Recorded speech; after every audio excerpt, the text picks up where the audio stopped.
Okay, so again, we're back to metabolism. What we want to talk about right now is first pass metabolism. This is an interesting effect. Sometimes it's called the first pass effect.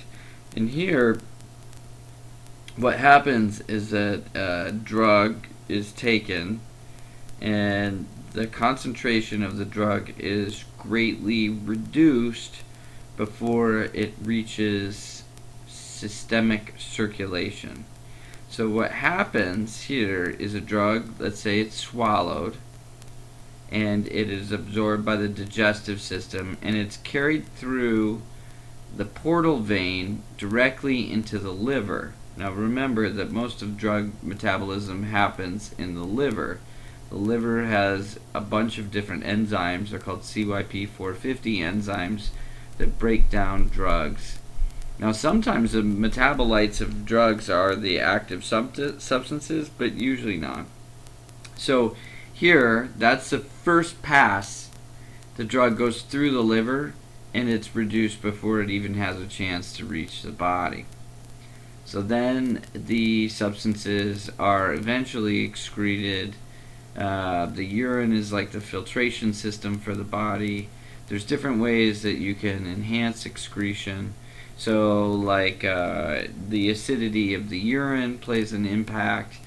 So, if the urine is very basic, like a base versus an acid, different drugs might stay in the system for longer, like sodium bicarbonate can do that. Amphetamines will stay in the system for longer. But if you acidify your urine, they will leave the body faster. So here's a nice little chart. What I want you to do here is look first at the oral dose. So these are different routes of administration here. You'll see the oral route, it goes to the GI tract, and then it goes through liver metabolism. And then there's a process of intestinal reabsorption, stuff like that. What's interesting here is that after the drug is metabolized, some of it becomes a metabolite that may or may not be active. Then, let me go back. Then it goes into systemic circulation here. So once the drug is in the body, then it may be excreted by the kidneys into the urine. Here you see an IV dose that's intravenous that skips first pass metabolism, and it goes straight into systemic circulation. Topical doses, intramuscular, subcutaneous doses have to go through the tissue before they end up in systemic circulation. Intranasal or insufflation, like with cocaine or something like that, those drugs cross the nasal membrane and then go into systemic circulation. Smoking does the same thing. And then the drug eventually ends up at the site of action, which is a pharmacological response. Each of these different routes really has different speeds of how fast the drug gets into systemic circulation and eventually to the site of action. Like IV and smoking is really pretty quick. Insufflation or through the nasal membrane, that's pretty quick too. Through the skin, subcutaneous or intramuscular, that's really pretty slow. And oral doses are also very slow. The faster you can get the drug in the body and to the site of action, that kind of correlates with the addictive properties of the drug. So faster usually leaves the body faster too, and it sets up an addiction profile. So the metabolism of the drug, what we call half of the drug being metabolized is called a half-life, or T1 half. And this is the time that's required for half of the substance to be removed from an organism, either by a physical or chemical process. So it might just leave the body, like through the urine, or it could be metabolized in the liver, something like that. So what we do is we give a time for half of that substance to be gone. So if a drug has a half-life of an hour, which would be really pretty quick, within 5 hours or 5 half-lives, that substance is gone. So effectively gone. So you lose the first half, and then it divides in half again. That's a quarter, and then an eighth, and then a 16th, and then 1/32, and then it's basically gone at that point. So 5 to 6 half-lives. So if we combine absorption and excretion, and we look at the therapeutic window of a drug, so remember like where we're getting the ED50. So the therapeutic window is here in that space. When you take a drug, it takes a while for it to get into systemic circulation, and then it'll go up, and then it'll go down as it starts to get metabolized and excreted, and then you'll take a pill again, and then it'll go up, and then it'll go down. Once you go out of the therapeutic window, you're not going to have extra efficacy or like effectiveness. What you're going to have there are side effects that you don't want. And then below the therapeutic window, the drug is not going to work. It's going to have poor efficacy. So what you'd rather have, instead of this going up and down and up and down, is a nice stable curve like that. Going up and down, if this drug gets you high, that's bad. That can set up addiction. Now, we look here. This is, if you can memorize this chart, you'll be good to go for the entire class. I don't expect you to do that.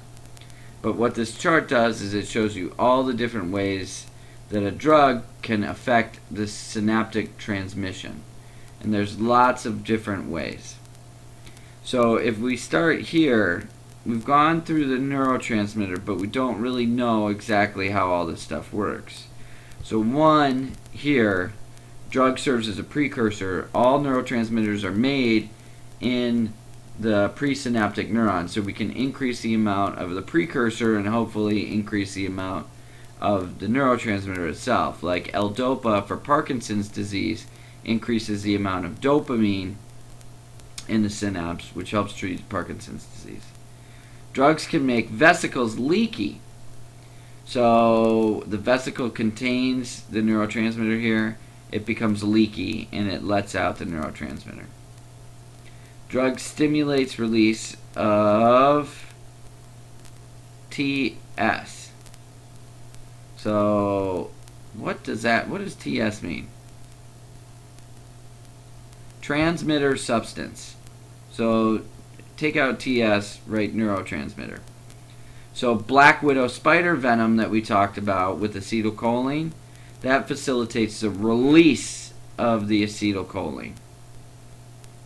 So botulism does the opposite. Botulism inhibits the release of the transmitter substance and blocks that from happening.